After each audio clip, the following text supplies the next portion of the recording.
talk that's very dear to my heart. I don't get to give it very often. People are much more interested in politics and elections. As a professor, my primary love is intellectual stuff. And even though I am technically a professor of Shakespeare, that's what I do for a living. I have my master's degree and PhD in Shakespeare and Renaissance literature. So very much an Anglophile. I love to teach the Elizabethan poets. But I also teach the Christian classics as well. I teach Dante.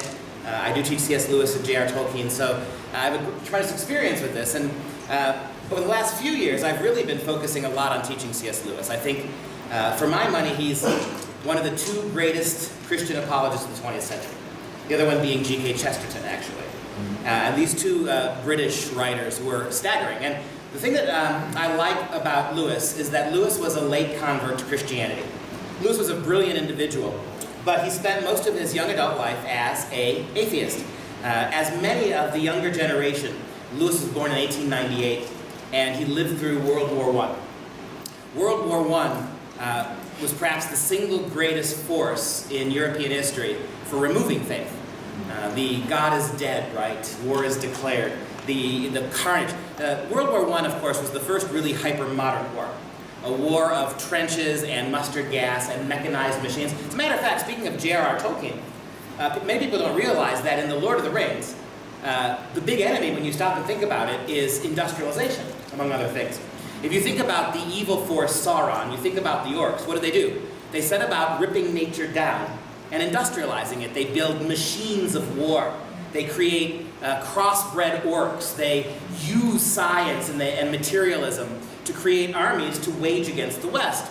Tolkien was very, very much opposed to the tearing up of the English countryside, to the way wars had lost any tinge of honor, the idea that you wouldn't fight at night, that you wouldn't fight on holidays. Those things had gone away with World War I, and many of the generation of young, particularly English boys who went and fought that war, those who survived, and not a lot did, were forever scarred by it. It's a pivotal moment. Lewis was one of those young men, as was Tolkien. They both fought in World War I, and they both lived to tell about it. Tolkien got through World War I because his Catholic faith is what kept him moving. It's what kept him centered. Lewis, on the other hand, lost his faith very young. And it was ultimately going to be C.S. Lewis, Tolkien, who would get Lewis to consider rationally the idea of Christ. And that's where I want to start today. One of the reasons why I think Christianity has become largely ineffectual in fighting the culture wars is because it doesn't focus enough on rationalism. When your kids go to college, some of you kids go to college, your Christian faith isn't going to be attacked by the Bible. No one's going to pull up the Bible and start arguing passages with you. They just won't let you use it. If you want to make an argument why you believe what you believe, if you want to make an argument for the great Christian truths, your professors won't let you cite the Bible.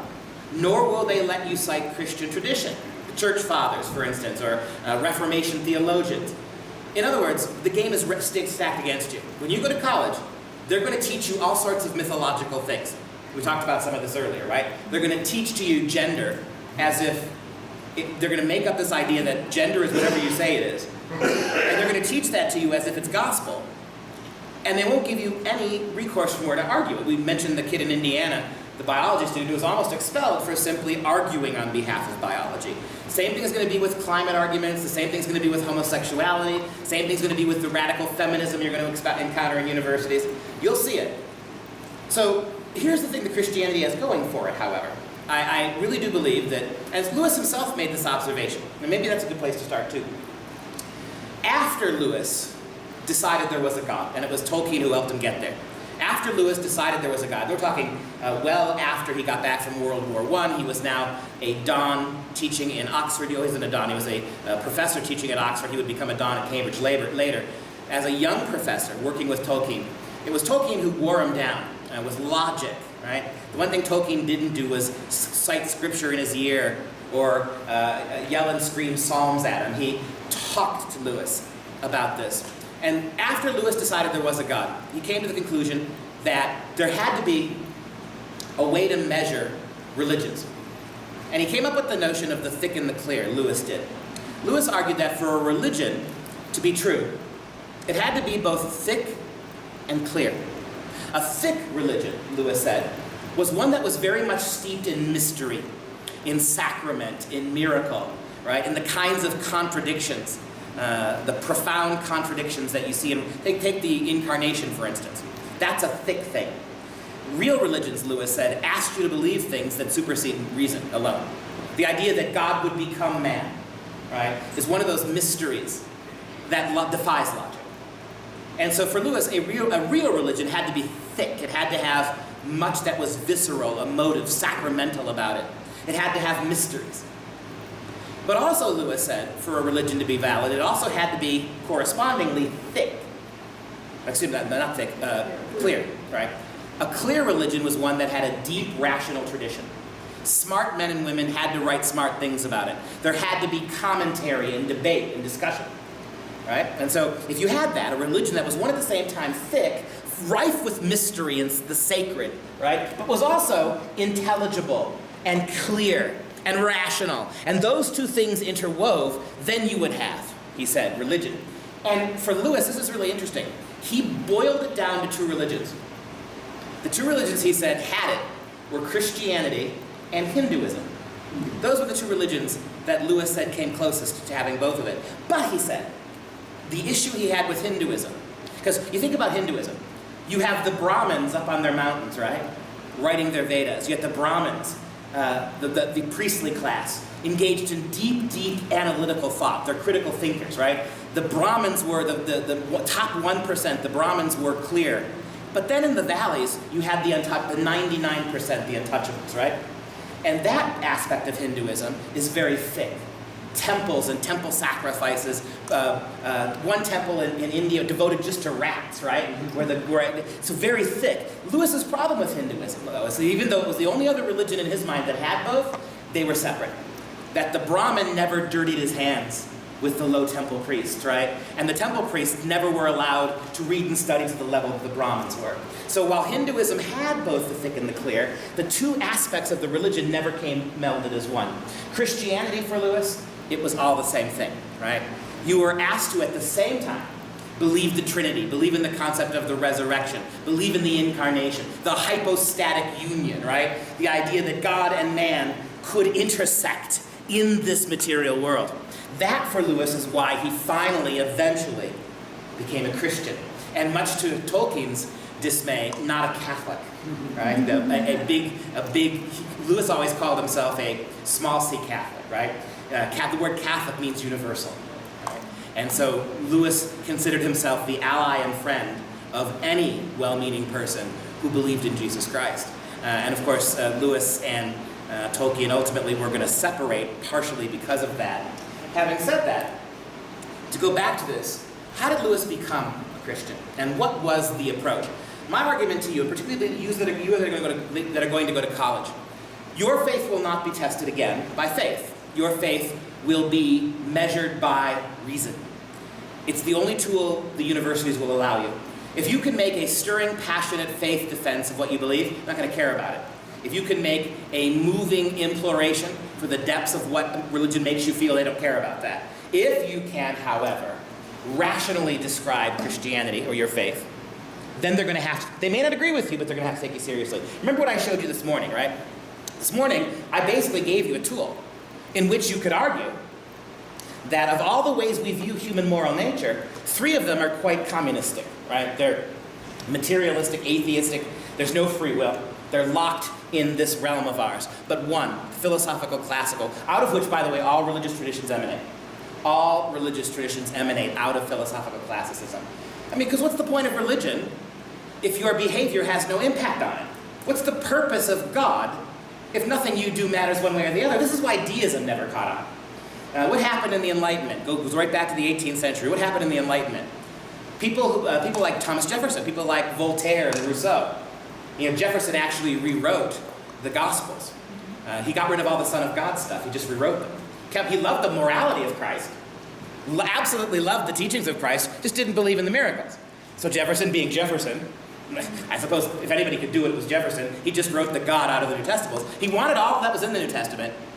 Jefferson just didn't want to have to believe in the God. And so the deists, what they argued, right? You couldn't go from belief, radical belief everywhere in the world, and there's no human community anywhere that evolved as atheists. That should tell you something, by the way. that all human communities, going back thousands and thousands of years, all human communities evolved with a belief in God. They didn't evolve with a belief in nothing, that God then dawned on them later. People who study religions, particularly from a progressive perspective, want to dismiss these people as foolish, right? The native, the primitive, who stumbles out into the world from his cave and sees a volcano explode, and in his ignorance deifies the volcano, or the thunder, or the sun. But the fact remains is that the immediate human experience, anthropologically, was to seek deeper meaning behind everything. For creatures who are deemed animals, we do possess one thing in dramatic ways that animals, as far as we know, don't. And that is this deep need to be drawn to the holy, right? And in German, das Heilig, this idea of the holy, that which transcends. And so when you get to college, I think the thing that you're going to have to do is, can you speak the rationalism of Christianity? I mentioned this before. So for Lewis, for religion to be true, it had to be thick and it had to be clear. You think about why Christianity is so remarkably intellectual, too. Think about when Christianity got started. It got started in the middle of Jerusalem and Athens, ultimately, St. Paul, and Rome. Christianity was surrounded by the Jewish people, who for about 2,000 years had a decidedly thorough and elaborate religious tradition, the Old Testament. So Christianity not only had to make inroads among a huge Jewish community in Judea, if Christianity was going to get any bigger, it was going to have to go to Greece and Rome. So the early evangelists of Christianity, the early apostles, they had to make sure that Christianity aligned with some certain fundamental tenets of Judaism. And they also, and much more difficult, because Jerusalem was a relatively small place, Judea was a relatively insignificant place in the Roman Empire. It was the Hellenistic cities. It was Greece and Rome. If Christianity was going to outlive its founder, it was going to have to find a foothold among the classical Greeks and Romans. And the classical Greeks and Romans were highly, deeply intellectual.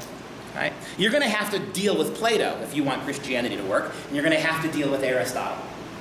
And so as we know from Scripture, St. Peter, who was Jewish, became the apostle to the Jews, more or less. He convinced the Jewish converts that everything Christ is, it was pointed to back in your Old Testament, right? Back in your Scriptures. In the prophet Isaiah and the prophet Ezekiel. All across the Old Testament, what we call the Old Testament, looking backwards. Of course, it's not the Old Testament to Jewish people, it's their Scriptures. But looking across the history, the promised coming of the Messiah. You go back to the book of Isaiah, the prophet Isaiah, where it states specifically that one born of a virgin will emerge.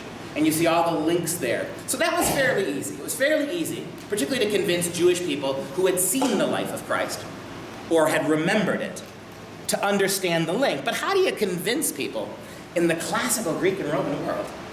You know, the thing about Rome was a remarkable conqueror. When Rome conquered you, Rome demanded two things of you. One, pay your taxes. And two, don't revolt. That's all Rome asked of you. In fact, Rome was so magnanimous as a conqueror, whatever god you worshipped, Rome would worship it too. Right? So when Rome conquered Egypt, Rome didn't impose Roman gods on the Egyptians. They just invited Seth and Isis into their own temples. So you could go to, after Rome conquered Egypt, within a few months, you could, as an Egyptian, now a Roman, you could go to Rome and worship in your own temples. The one thing the Romans did not like was any religion who insisted that they had the only God. The one thing the Romans would not tolerate is a culture that believed that their God was the only one. And as you know, the Lord of the Old Testament will have no false gods. That's why the Jews were perpetually in trouble with the Romans, right? The Romans could not allow the worship of all gods. And it's that great moment in the Scriptures, right? When the Pharisees are trying to trick Jesus, and they say to him, "Sir, whose coin is this, and what should we do with it?" Of course, it was a Roman coin. And on the coin was the picture of Tiberius, right? The emperor at the time. And you know, at that point, the Romans had begun to deify their emperors. So Tiberius was considered a living god. And the Pharisees thought they had Jesus dead to rights. If Jesus says, pay your taxes with that money, then Jesus is basically saying it's okay to worship a foreign god. You're giving that money back to the God of the Romans. And if Jesus said, don't pay your taxes, it's blasphemy, then the Jews can say, hey, Rome, this guy won't let us pay our taxes.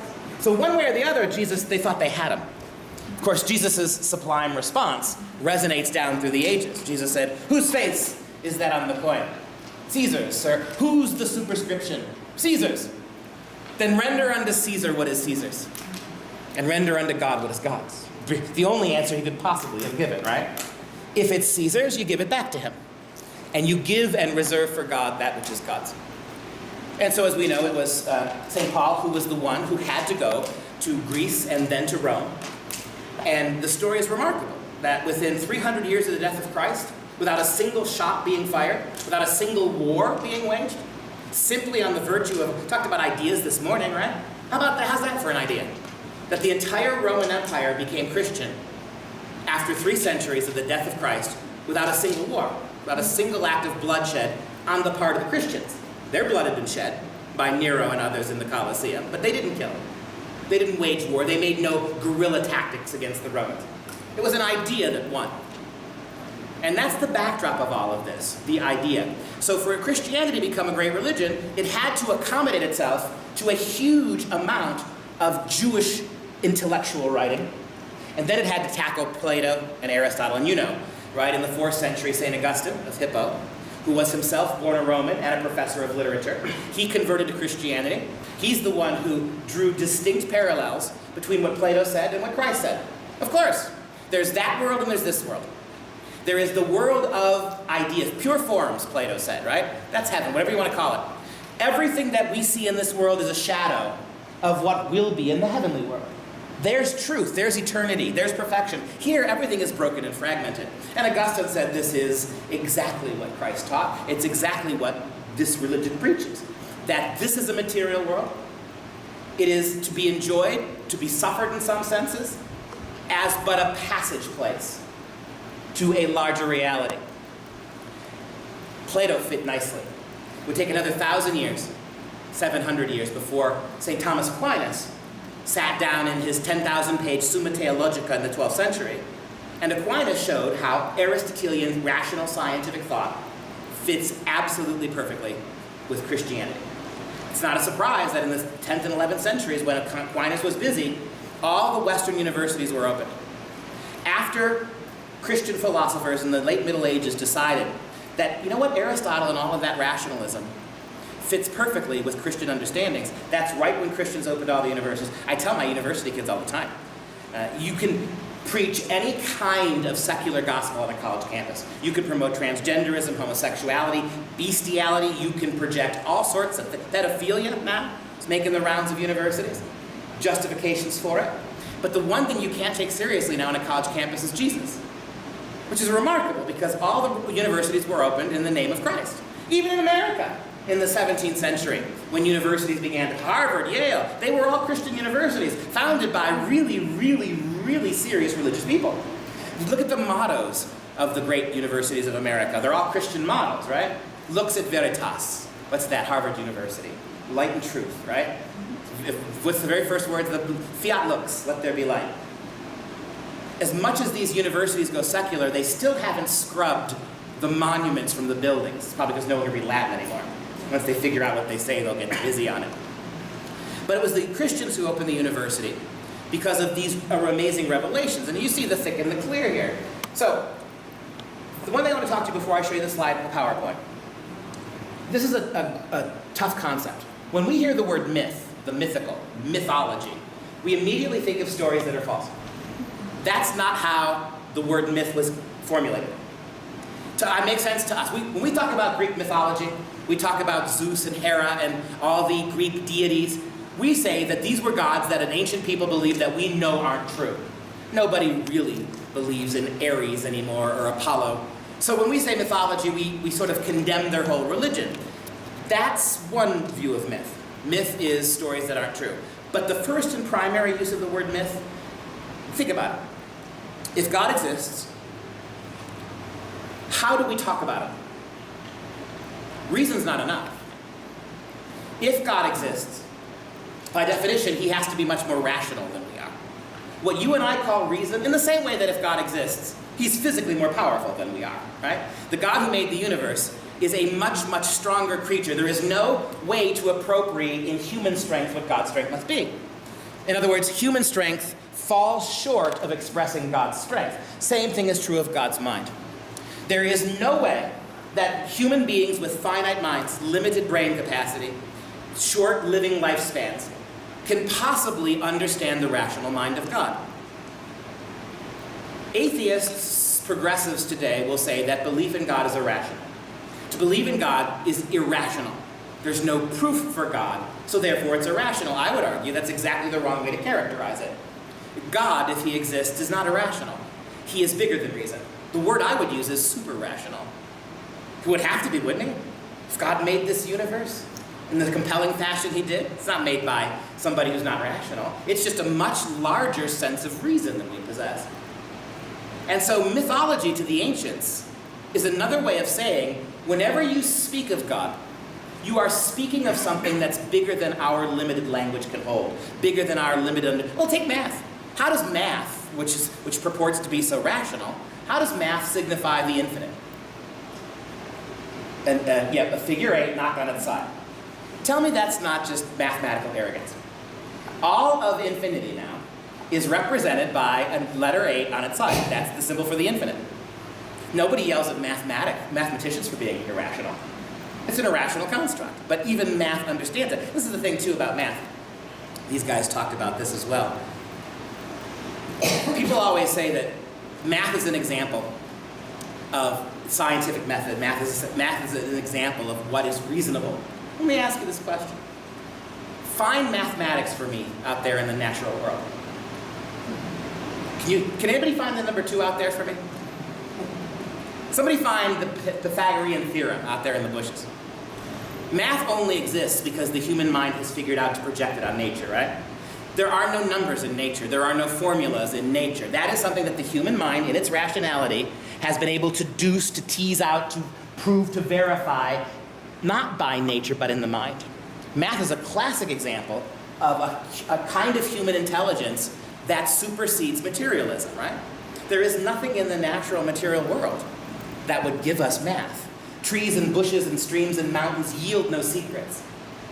But human intellect, projected upon, reflective upon the dimensions of the universe, can come up with mathematics. And that's a shocking thing.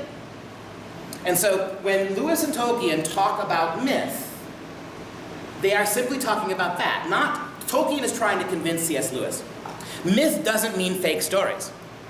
Myth means the way we talk about God beyond which we can know him. So when we say God is omniscient, right? If God knows everything, we can't know that. Our minds can't grasp it. Our minds can't grasp the eternal, the infinite, the all-powerful. Yet we can talk about it. And the language we use when we talk about God at that level is mythological language. In fact, it's not only not false, it's true. What's the best we can do in our limited understandings to convey a sense of what the eternal or the almighty or all the all-powerful might be? That's the language of mythology. And Tolkien's exactly right about that. That in order to talk about eternal things, we must become mythographers. That doesn't mean we believe in false stories. It means the language we use to talk about the infinite, we recognize its shortcomings, yet it's all we have. And that's what they go back and forth about. Here you go. You have the older gentleman, the actor is playing Tolkien, and his nickname was Tollers. So Lewis will always refer to him as Tollers. And C.S. Lewis, for some reason, was always referred to as Jack. That was his nickname.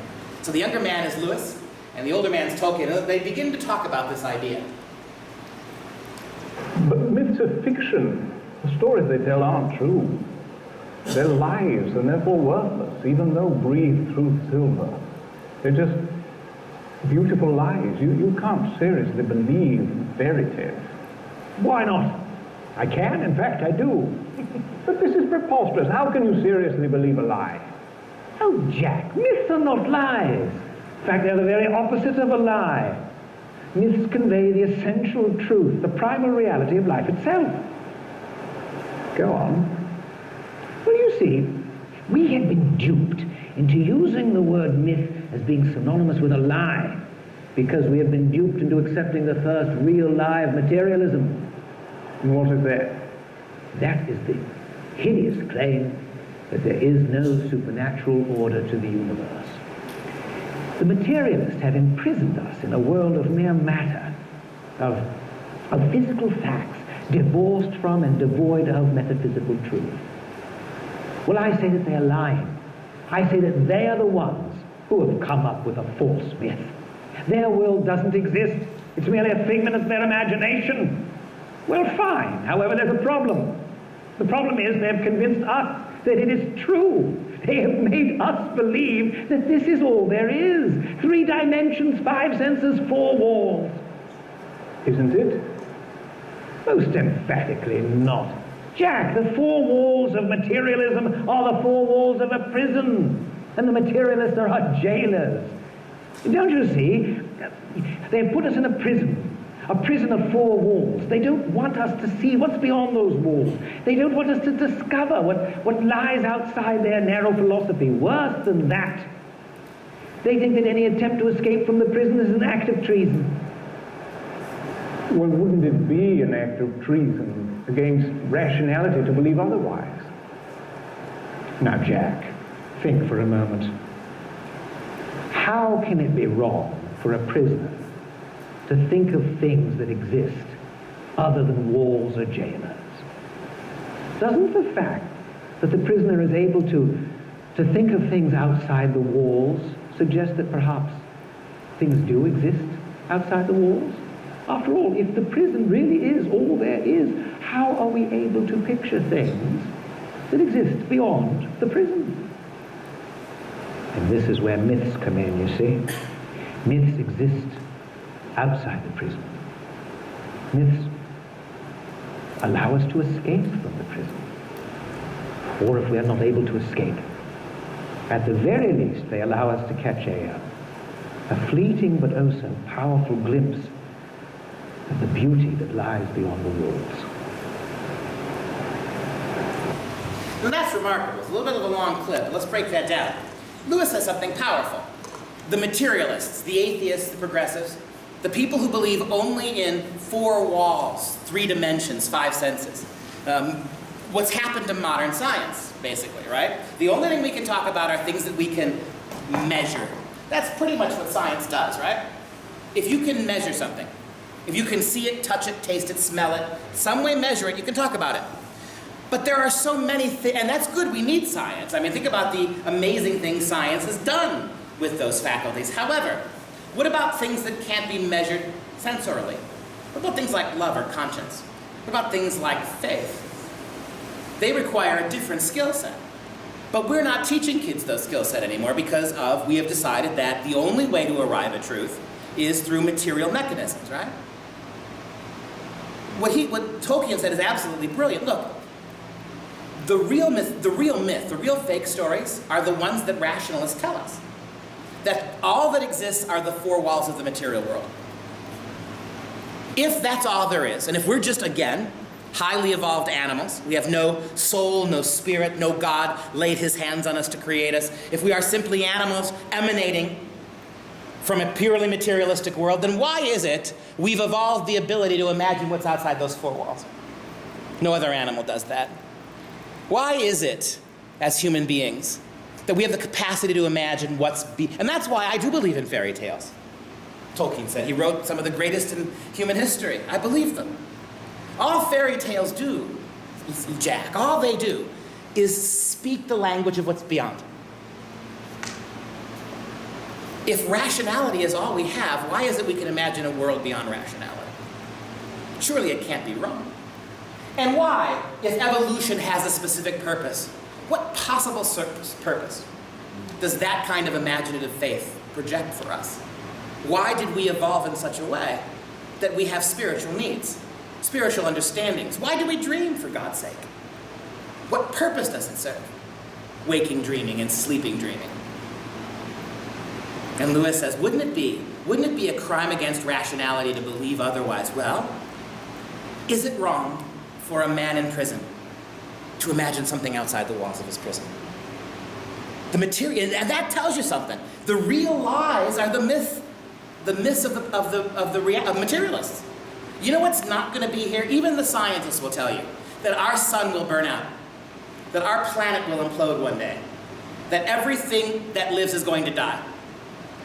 Everything, not just on this planet, but the whole universe, is going to expand and contract back down into nothing. Everything will go away. The hardcore materialists insist that it must be so. And yet if God exists who made it all, then this is the mythical world. This is the myth. It won't stay. It's going, it's passing. People come in and come out of it every day. People enter it and leave it.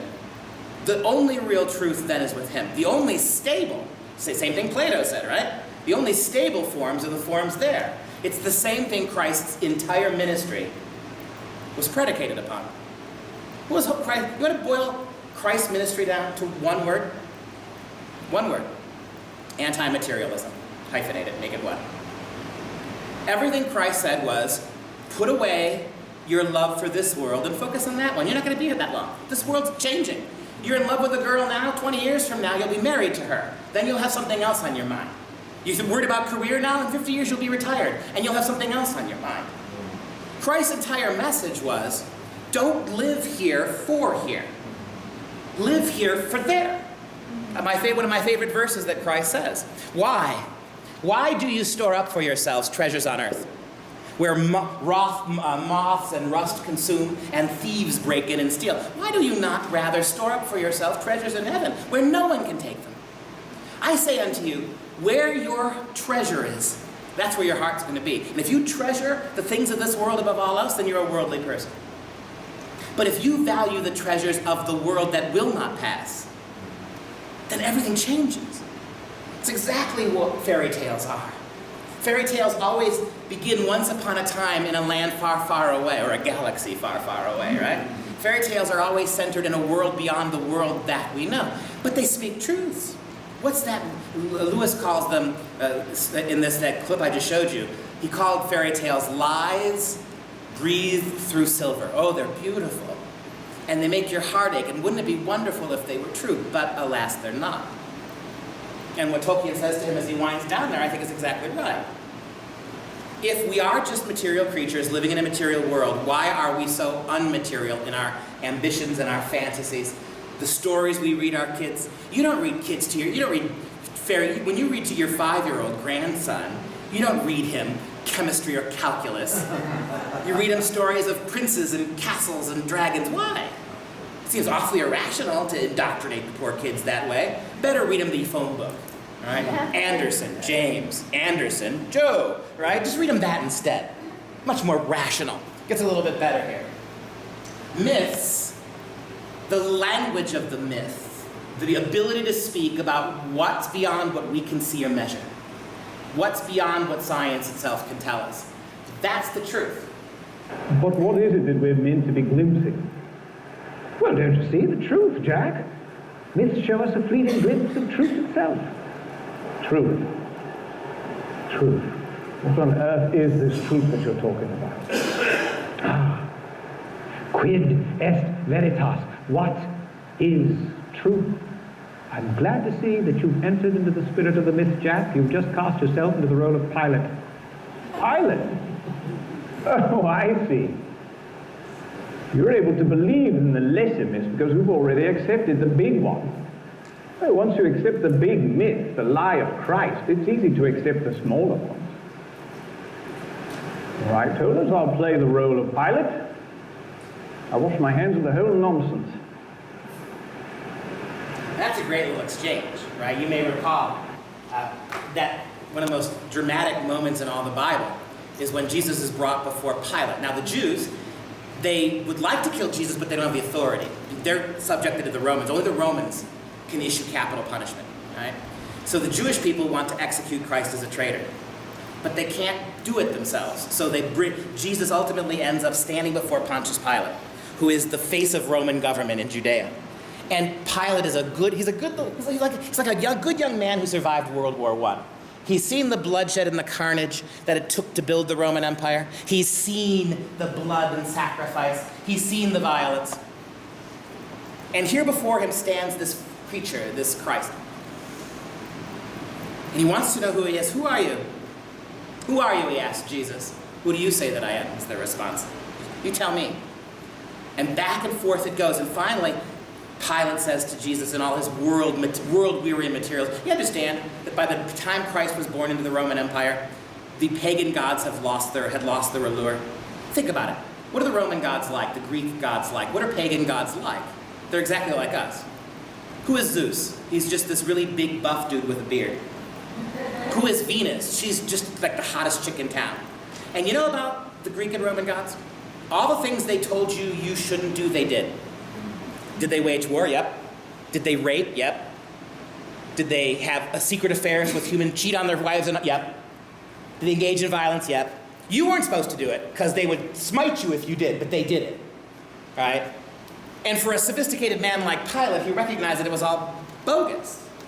Tell me, he said, quid est veritas? What is this truth you speak of? Remember, Christ made it clear, I am the way and the truth and the light, he said, right? What is this truth you speak of? And that's what Lewis tries to hit Tolkien. What is this truth you keep talking about, Tolkien? We know as good, sophisticated, postmodern people that there is no capital T truth, right? Everything is relative. As we said today, this morning, morality is just a made-up context, right? People believe things for all sorts of reasons. There's no truth or rhyme or reason for it. What is this truth you keep trying to speak? That's it, Tolkien said. The truth. The truth about the world that exists belong, but even you materialists have to concede that this world's going away. This is the mythological world. That's a really tense scene there. We make things, I love this. Lewis is told by Tolkien, we make things by the law in which we were made. If somebody came down, if Martians hovered over this world in their spaceship and just observed life on this planet, and observed all the different species, they would look and look and look and see the first thing they would see, on this planet, everything is eating everything else. That's the jungle, right? If there is no meaning beyond materialism, then what is the primary state of reality for materialists? It's a jungle. I'll repeat that, if nothing exists beyond the world we inhabit, if everything is simple materialism, then the normal material state is a jungle. Consuming and being consumed. Nobody sacrifices, there's no love. There's just strength and weakness. Predator and prey. We've already covered in the first talk for the day how Christ's entire message, being a fairy tale creature himself. I mean, in a way, isn't Christ the fairy tale creature? He is the Son of God incorporated in human flesh. It's a remarkable thing. It's a remarkable story. They call it the greatest story ever told, don't they? It's a remarkable story. Whether it's true or not, you can decide, but it's still a remarkable story. For 33 years, God walked this earth in flesh and blood. That's a remarkable story. And so, this idea here of the materialists, and this, I think about how the progressives do politics now. Do you notice how everything's now a blood sport? Yep. That it's kill your enemies, right? Antifa. We have the right now. If we have to close down free speech in the name of freedom and equity, we'll do it. If we have to, we're going to march. If you come to speak at our university and you're not a left-wing progressive, we'll bully you off the stage. We'll throw bricks through the windows. We'll pull fire alarms so you can't talk. That's a jungle. The radical left has become what they are. Pure materialists, willing to wage that kind of war. The world that Christ envisioned is a radically different kind of a world. It's a fairy tale world, where they who are... How many of you have read the Chronicles of Narnia?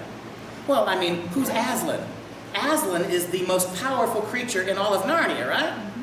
And yet, what does Aslan allow the White Witch to do to save the other creatures of Narnia? Aslan allows himself to be sacrificed on the altar, right?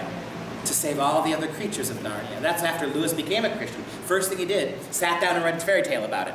Aslan is a Christ figure. We make things by, so the first thing you'd see if you were a Martian, one, the natural state of material reality is eating or being eaten. Number two, human animals create. They create for no reason. Tigers and jaguars and squirrels and robins, they build nests. They build caves. They build places to live in. We build for no reason. We build art. We build architectural wonders. We're unlike that. Well, Jack, you may be able to wash your hands, but your mind is still muddied. You're not thinking clearly at all, old chap. You're acting as if myths are mere arbitrary inventions of fiction, as if we pull them out of thin air. But what you don't understand is that we make things by the law in which we are made. We create because we are created. Creativity, imagination, is God's imageness in us. We tell stories because God is a storyteller. In fact, he is the storyteller. We tell our stories with words. He tells his story with history. The facts of history are his words, and providence is his storyline. Are you suggesting that all of history, that everything around us is all part of some divine myth? We are all part of his story. This very conversation is part of his story. But perhaps it isn't his story, perhaps it's only your story. How can you know that your story, the story that you believe, the Christian story, is any more real than the other story? But don't you see, it isn't my story, it's his story. You're acting as if Christianity is one myth among many. It's not, it's the true myth. Christianity really happened. Jesus really existed, so did Pilate. And yet it is this true story that makes sense of all the other stories. It is the archetype. It is the story in which all the other stories have their source, and the story to which all the other stories point. It has everything. It has catastrophe and its opposite, what we might call eucatastrophe. It has the joy of the happy ending, the sudden joyous turn in the story that is essential to all myths. It has to a sublime degree this joy of deliverance, this evangelium, this fleeting glimpse of the real joy, to which all other joys are but a distant echo. The story. Think about Christian scriptures.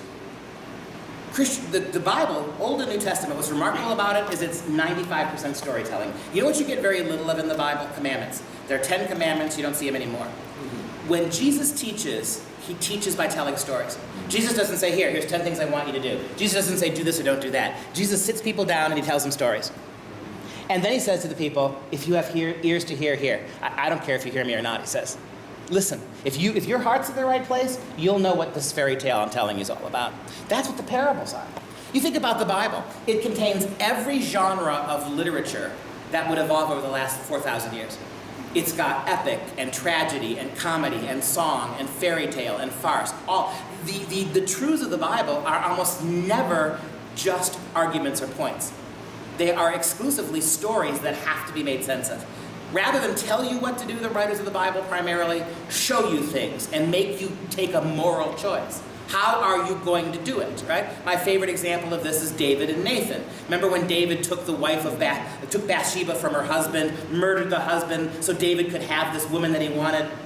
Well, when God spoke to Nathan the prophet, you go call David out, right? Does David walk in and say, hey, Buster, you're an adulterer and a murderer? No, that would get his head cut off. What does Nathan do?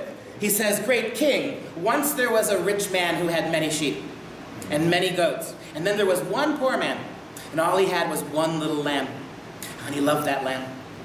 And he loved that lamb. That lamb ate at his table and slept in the same bed with him. Well, one day, the rich man got a visitor. And the rich man didn't want to kill any of his own flocks, so he took the one poor lamb from the poor man and slaughtered it and served it to his guest. At which point, David becomes indignant. And he stands up and says, whoever did this thing will die. And he will replace tenfold that. He's angry, right? Nathan tells him a story. And he's too stupid to see David, that he's the murderer, right? And so finally, when David's righteous indignation is kindled against this man, Nathan says, you did this thing. And he falls on his face and repents, right? That's the power of storytelling, right? We tell stories because we are part of the story. We're winding this down, the catastrophe. Tell us, what did you mean by catastrophe and eucatastrophe? Well, for example, it has the catastrophe of the fall and the eucatastrophe of the redemption. Christianity, of all the world religions for Lewis, he invented the word eucatastrophe. All fairy tales have the catastrophe, the Snow White is enchanted to fall asleep, right? There's some horrible thing that happens that has to be put right. The catastrophe, and then the eucatastrophe, which reverses it. We have the fall of man, right? The damnation of the human race to death through sin. But then you have the eucatastrophe. The answer to the death is life through Christ. That death is remedied by the heroic action, right? All fairy tales, all of them, and every permutation, every cultural iteration they have similar facets to them. Right? In how many different world mythologies do you have a flood story? Almost all of them have flood stories, right? The beginning of the conversion. It must be understood that my conversion at that point was only to theism, pure and simple. I knew nothing yet about the incarnation. The God to whom I surrendered was sheerly non-human. Lewis believed there was a God, but he did not yet have a specific way to worship him. He was attracted to Hinduism and Christianity. I think Lewis made a conventional objection to Christianity that it's so much like other religions, dying and rising gods, and redemption from sin, and the triumph of life over death. These seem to be common patterns, so they could be explained psychologically instead of historically. And then one of his friends, who was an atheist, who looked at the life of Christ and said, "Rum thing seems to have really happened once." And that shocked Lewis. If he, the cynic of cynics, the toughest of toughs, were not, as I would still have put it, safe, where could I turn? Was there then no escape? That's a great point. Lewis ultimately points out something that his friend pointed out. This was one of the Inklings, one of the members of the Inklings. And he was an absolute atheist. And somebody said, read this, and handed him the Gospels. And of course, the Gospels are biographies, aren't they? They are 4 accounts of an actual human life. The old tough said at one point, rum thing seems to have happened once. There's a historically, this isn't just fiction now. You've got biography here. Now, these people were real people. Lewis then taught himself Greek to be able to read the Bible in its original language, the New Testament. He was reading G.K. Chesterton because Chesterton tells, in effect, the history of the world and how it was leading up to the incarnation. A great man knows he is not God, and the greater he is, the better he knows it. The Gospels declare that this mysterious maker of the world has visited his world in person. The most that any religious prophet has said was that he was the true servant of such a being. But that the Creator was present in the daily life of the Roman Empire, that is something unlike anything else in nature. It is the one great startling statement that man has made since he spoke his first articulate word. It makes dust and nonsense of comparative religion. He begins to read the New Testament in Greek. He begins to understand that the New Testament is not just a set of stories, but actually a witness to the presence of a historical human being who embodied the Spirit of God, that this person did not sin. And so this was only possible if this person truly was God in human form. The claims that Christians believe actually came from Jesus are either absolutely true, and this argument stems from Chesterton, either they're absolutely true, or Jesus needs to be confined to the lunatic fringe. And that's a good place to stop. One more slide, but that was what he says there. Is Lewis made this point explicitly. He saw the modern world and what our approach to Jesus was becoming under rationalism. Jesus was a nice guy. He was like Martin Luther King or Gandhi. He's a nice guy. He was a good teacher. But Thomas Jefferson, right, wrote all the other stuff out. Lewis said, and he's right about this, either Jesus Christ is who he says he is, or he is the biggest liar in human history. How many people have lived and died for 2,000? How many billions and billions of people have lived and died for 2,000 years believing what he said? If it's not true, this is not a benevolent person. You either must accept it or you must reject it. None of this modern rewriting Christ. You've heard the arguments, they were in the news just last week, right? A number of progressives are arguing if Jesus were alive today, he'd be a socialist, right? That Jesus' philosophy was a socialist philosophy. Of course it wasn't. It was anchored in individuals, not collectives. And yet that point became key for Lewis. He is who he says he is, and at that point you have no alternative but to fall to your knees. Or we have to confine him to the lunatic fringe. And this is the end of it, I think. I'll save this for another time. Lewis then, at that point, became a Christian, and the rest is history. Not only did he write those fairy tales for kids, all of which have that Christian imperative, but his adult works too. Have any of you ever read his science fiction? The Space Trilogy? It's Christian science fiction, basically. And I'll leave you with this thought. Lewis wrote science fiction because the socialists started it. Science fiction was created by H.G. Wells. H.G. Wells, the time machine, he was a confirmed socialist. And the thing that bothered C.S. Lewis about science fiction is that the heavens were where the enemies came from. Think about socialist science fiction, H.G. Wells' War of the Worlds. Bad things came from heaven. As a Christian, Lewis knew that Wells got it exactly wrong. The good things are up, the bad things are here. This is the fallen world. And so Lewis, in his Space Trilogy, flips the three, right? The good things belong in heaven. They've got to repair the bad things here. And so the rest is history. And again, he and Chesterton have done more to carry the mantle of Christianity intellectually in the 20th century than anybody else. And what we saw here today, and the conversation we've had both in the earlier talk and in the later talk, these are all rational ways. Understand what I'm telling you. These are all rational ways to defend Christian faith. Now, are they sufficient? No. Reason's not going to make you believe in God.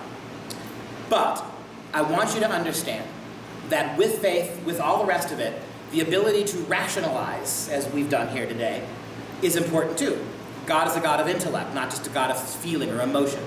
Right? And so that's the part that we leave out. And that's the part where you can defend your faith in universities and beyond. Yes, sir?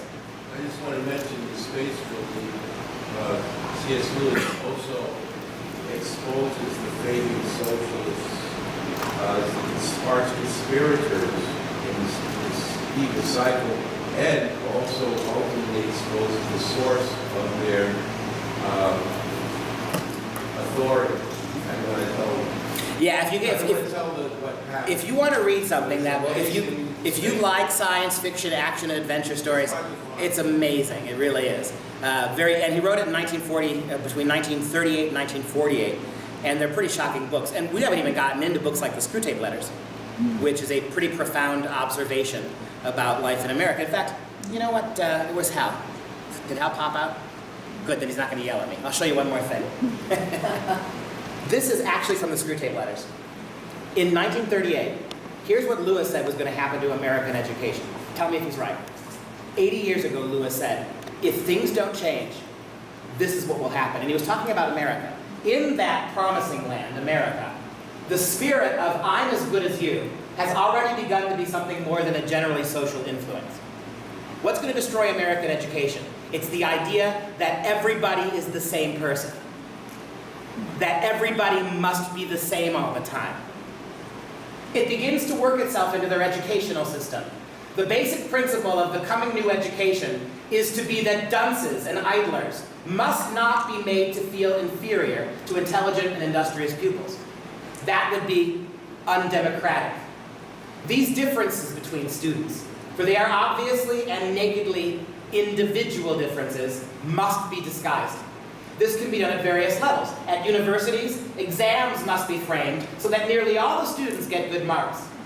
Entrance exams must be framed so that all or nearly all citizens can go to college whether they have any power or wish to profit by education. At the lower level schools, children who are too stupid or lazy to learn languages and mathematics and elementary science can be set to doing things that children used to do in their spare time. But all the time there must be no faintest hint that they are inferior to the children who are at work. An even more drastic scheme is possible. Children who are fit to proceed to higher class levels may be artificially kept back because the others would get a trauma by being left behind. That's a Common Core right there. You understand it, right? That's no child left behind right there. We're going to lower the overall education so that nobody gets too far ahead of the other kids. 80 years ago, Lewis said, and that's the screw tape letters, that's the devil talking. You know how we're going to destroy American education? We're going to focus on making sure everybody's equal. But you know what? You're not all equal. Some of you are good at math. I'm not. Some of you are way better at math than me. Some of you are way better in science than me. I'm a better reader than a lot of you. You don't educate kids the same way. You let kids be educated according to what their strengths are. But now, right, the bright pupil thus remains democratically chained to his own age group throughout his school career. And a boy who would be capable of tackling Aeschylus or Dante now sits listening to his coeval's attempt to spell out a cat set on a map. How about this? In a word, we may reasonably hope for the virtual abolition of education when I'm as good as you, and I'm as good as you is socialism, right? Everybody, doesn't matter how hard you work, you get the same. Doesn't matter how smart you are, you get the same. No matter how brilliant you are, you will get only what everybody else gets. In a word, that's when education dies. We may reasonably hope for the virtual abolition of education when I'm as good as you has had its way. All incentives to learn and all penalties for not learning will be prevented. Who are they? Who are the smart kids to overtop their fellows? And anyway, the teachers, or should I call them nurses, babysitters, will be far too busy reassuring the dunces and patting them on the back to waste any real time on teaching. That strikes me as the modern government school classroom right there. That was 80 years ago. So all right, thank you guys very much. I appreciate your time today.